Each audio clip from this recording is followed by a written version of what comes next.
Hello everyone and welcome back for this sixth round of the last chance qualifier, CDF Legacy.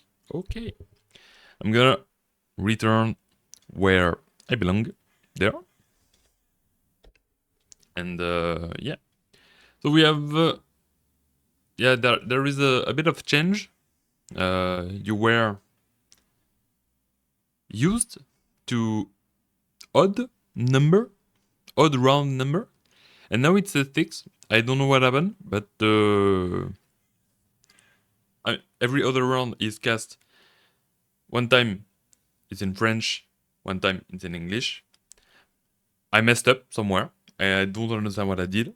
So this is now the 6th round, even though the publication of the videos are still good.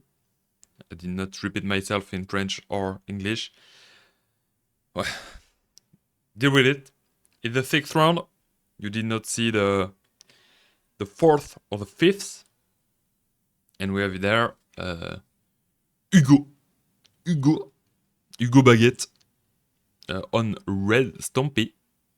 Mono red. You don't get to play the game. I'm gonna slow the game a bit. Going down to 1.25. And we have there. Do we have a turn one a blood moon? No, we don't. So the end is bad. It's a bad end. Why did you keep it? Kidding. But yeah, it is a bit slow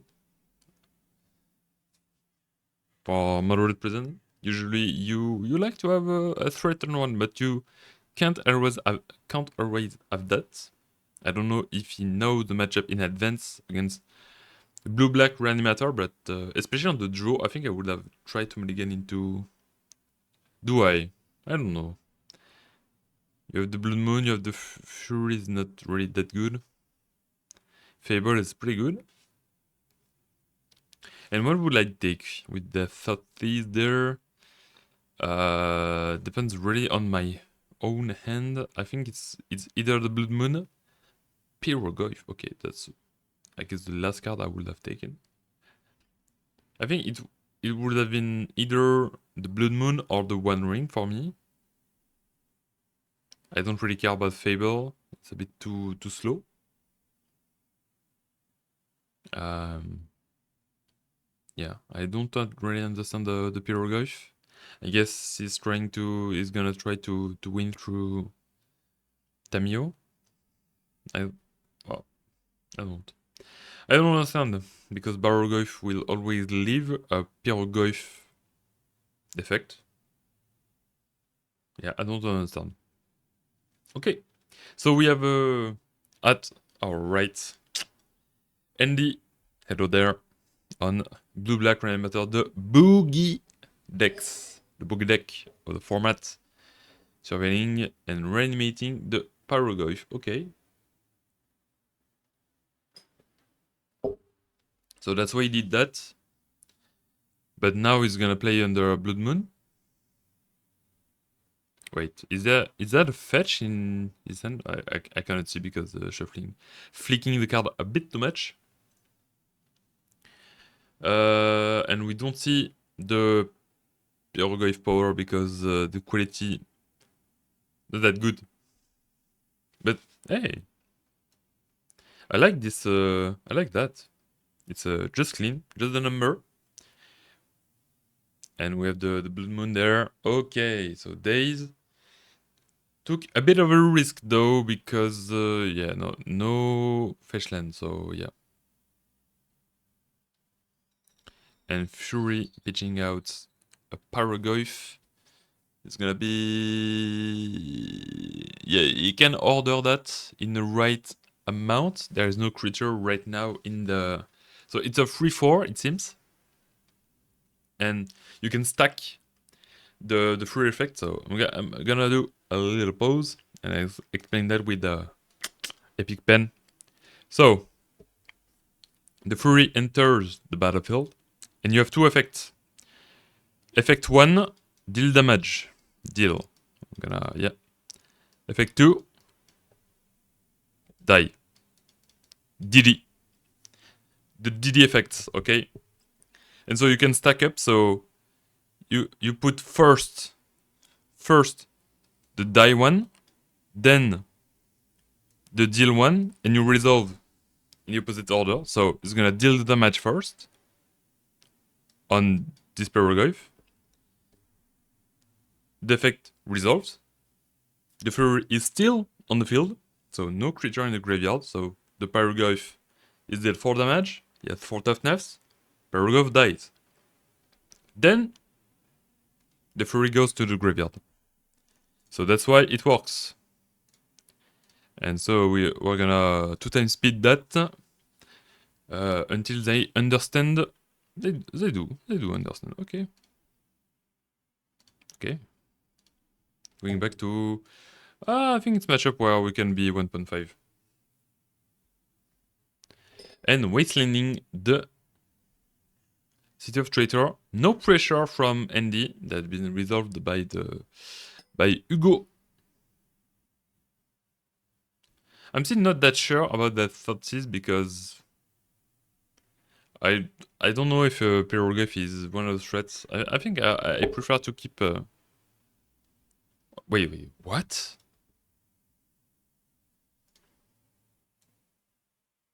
Does he play any Chalice in the deck?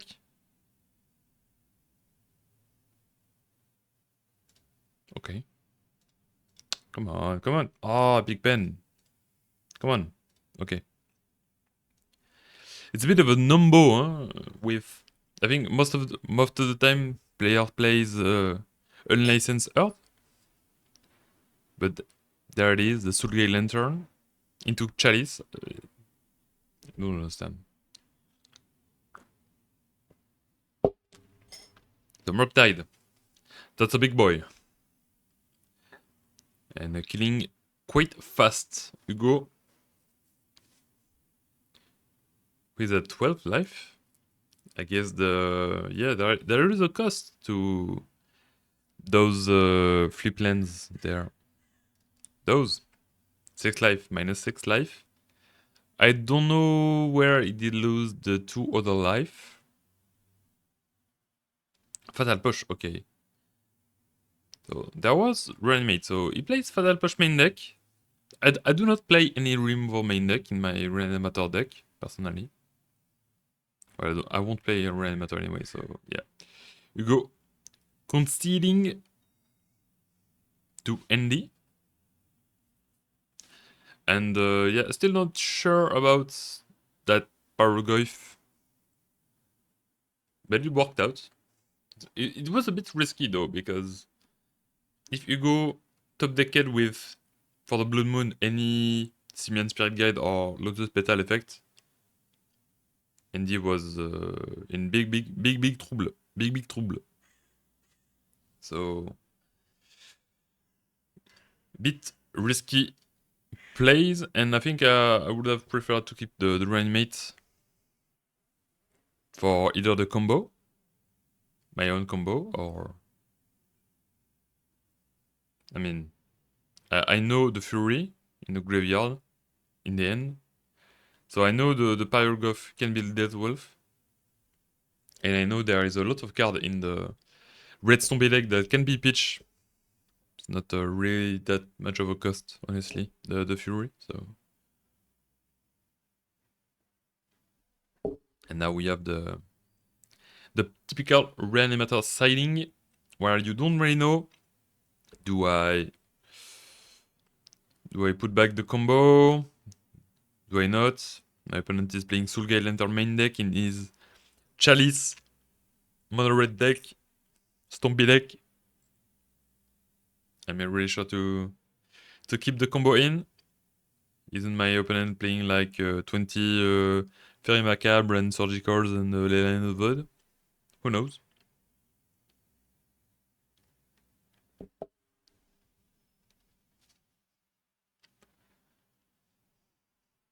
So yeah. Personally, I would have I can just side into playing pure UB tempo, and I would have done that. to be not at all reliant on the graveyard. On the graveyard, simply.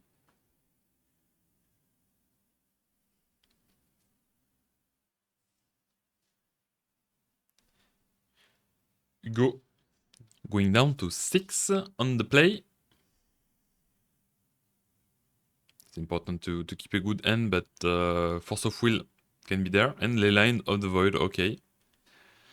So Ley Lines plus Soulgate Lantern main deck is prepared, and he does play indeed Chalice. So yeah, Soulgate Lantern, a weird choice, and Wasteland. Urza Sagas, okay, so that explains it. Okay. But yeah, the Sagas here is not that good. And I don't think it's gonna be really good in Moderate Stompy. Because you do indeed play some artifacts. Maybe. Just out on the mana base, I think, because you really want to play the 4 Ancient Tomb, the 4 City of Traitor, and you make yourself a bit more vulnerable to Wasteland, and be a bit more sensible. I don't think it's the right word, but vulnerable to mana screw, stuff like that. From rocks. So at least you can convert the other sagas into... Wait, okay, so he did float 1 mana. Yeah, 2 times speed, okay. 1.5. Floating the mana from other sagas into the Chrombox and Decimean Spirit Guide, and we have... What did he bounce? What? What did he bounce? The Chalice, okay. So we can play under Magus. Interesting. I would have bounced the Magus instead, but we have the Reanimate. Thoughtseize. Another Magus. A lot of Moon Effect. Okay. Seems like Andy predicted that. I don't know. But, I mean, depends on the end. And we have a Barrogoyf there. So, yeah, that explains the play. Because Barrogoyf, he has the black mana. So it does not care. I'm just gonna play Barrogoyf. Play it safe. Played the Thoughtseize before to make sure to deal with any Fury, Barrogoyf stuff. I mean, Barrogoyf is not gonna do it. And Hugo has only 3 mana now, so that's pretty good. And he needs to wait a little bit. We have a land, enchantment, and artifact right now in the graveyard. So yeah, Barrogoyf is indeed of a 3/4. However, I think if he attacks, creature is added to the graveyard and it will leave. I think. I don't know the exact ruling. I think it's similar to the lightning bolt when there's no instant in the graveyards. So I think he could attack with the Barrogoyf. I don't know if he knows that. I don't know if I'm right also. But yeah, the lock is getting the Moon Effect with the artifact effect, the Chalice and the Ley Line. And the mana is there, so any top deck from Hugo now is pretty good, and he drew the Atraxa and the Archon, so okay.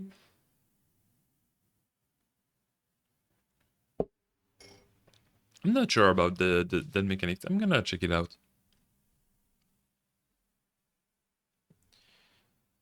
I'm gonna check it out right now. I'm gonna pause.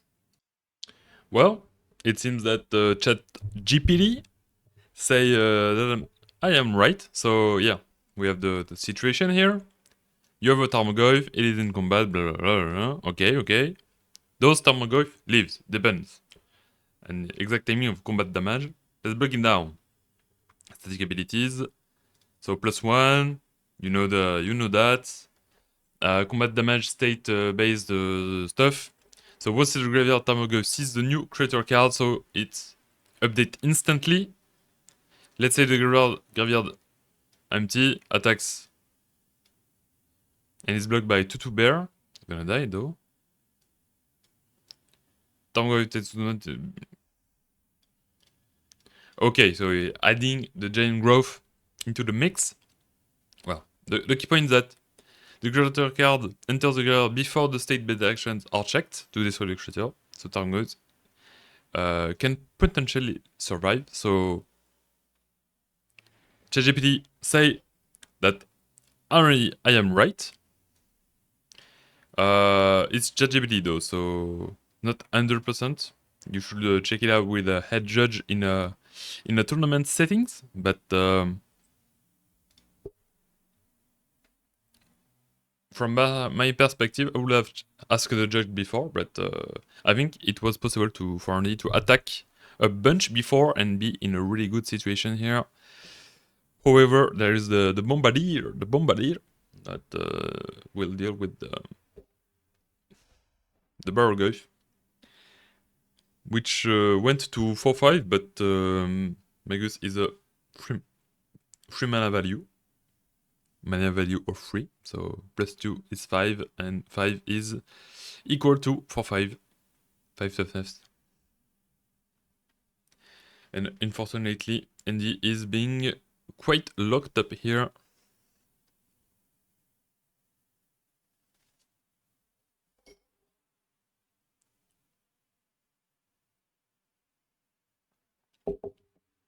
It's a 9 life. And we have a big Seaman Spirit Guide being played and being sacrificed. Launch in the head of Andy, and yeah, that's game. Yeah, I don't really know if Andy, well, I think if he attacked with the Barrowgoyf several times, could have gotten his opponent with the state bait effects, because if Hugo did the double block, well, if ChatGPT is right and I am right, it would have gotten quite bad from Hugo perspective by shuffling here. I'm sorry guys, but if you pile shuffle just to shuffle your deck, you are in the wrong. You are wrong. You do not shuffle with pile shuffling. You only shuffle when you do that, basically. You can reverse shuffle, but most people does not like that, especially when you have cards $400-500, you know, and but shuffling like that, that's really shuffling, because if you just do some pile, I mean, you know where the cards go. You can cheat quite easily like that. So you have to pay shuffle. But if it's for counting the cards, to make sure you have still your 60 card, 75, 80 cards if you play Yorion, yeah, of course, do it. But if you presented your deck before, and now you pay shuffling just after that without changing any cards from your sideboard, why do you do that? Were you not sure about the 60 before? And yeah, it's just about time, you know. But as long as you do your regular shuffling, that's fine. There's no problem. Also, I think to have a randomized deck, it's about 7, like that. I think I'm not sure.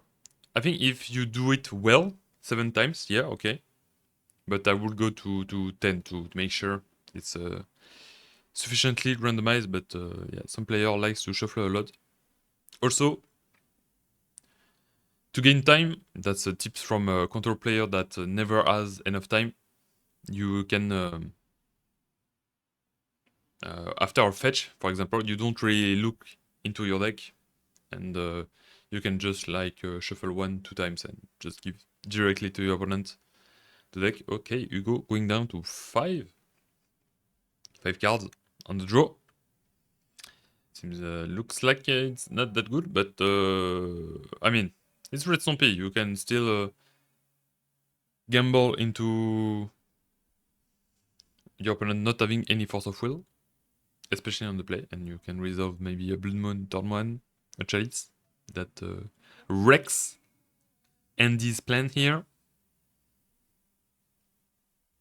So yeah, I would do 10 shuffles and after a fetch, just 1, 2, just to make sure that the cards you look you don't really know where they are, and it's your opponent's responsibility anyway to make sure that the deck is sufficiently randomized. So if they do just a cut, but they just do the cut and they trust you to not cheat, basically. But when you are low on time, so that's what I will do. And the opponent is free to shuffle your deck anyway, so if they don't trust you.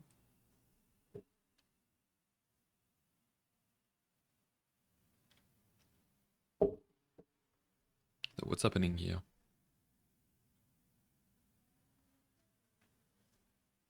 Big thinking time. But it's important. Okay, CDF Twitter. Usually you don't really like to see that on turn one, and it's playing around the days there, but not around the force of will, and it will resolve.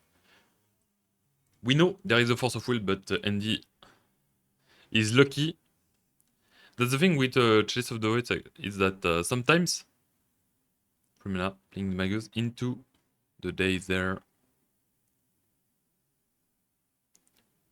Okay. That sometimes the Chalice enters the battlefield and you just do not care. You can just ignore it, and yeah, the opponent spends a card on nothing, and you play your Bargoyf and you just win the game like that. And sometimes the Chalice you have to counter it, or you just die on the spot. That's why I don't really like the. It's not really fun to play against Chalice of the Void. Okay, so that Magus will. Wait, what? That Magus of the Void will hit? I really don't like that play. Why do you force of will when you have your two basics? The two basics are there, but you still force of will. Yeah, I don't really like that play at all, honestly.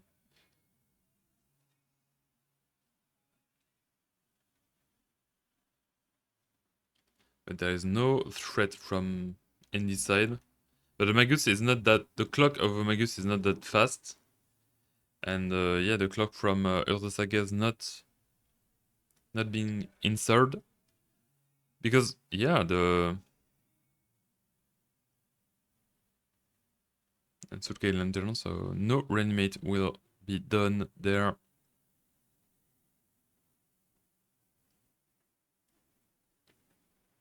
Yeah, I don't really understand that play, honestly. And also the Magus would have blocked the other sagas there. And is drawing absolutely nothing. Yeah, I think even with letting the Magus resolve would have been bad.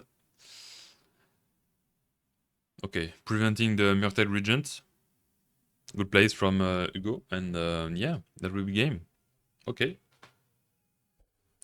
So yeah, sometimes you flood, even though you play Brainstorm and Ponder. That's why we play Ponder Brainstorm, so you can flood less often. But the game's game.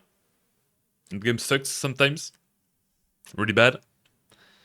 And yeah, hope you appreciated the game. And I will see you for I don't know which round. Maybe that is the 8th round. I don't think so, but hey, who knows? See you.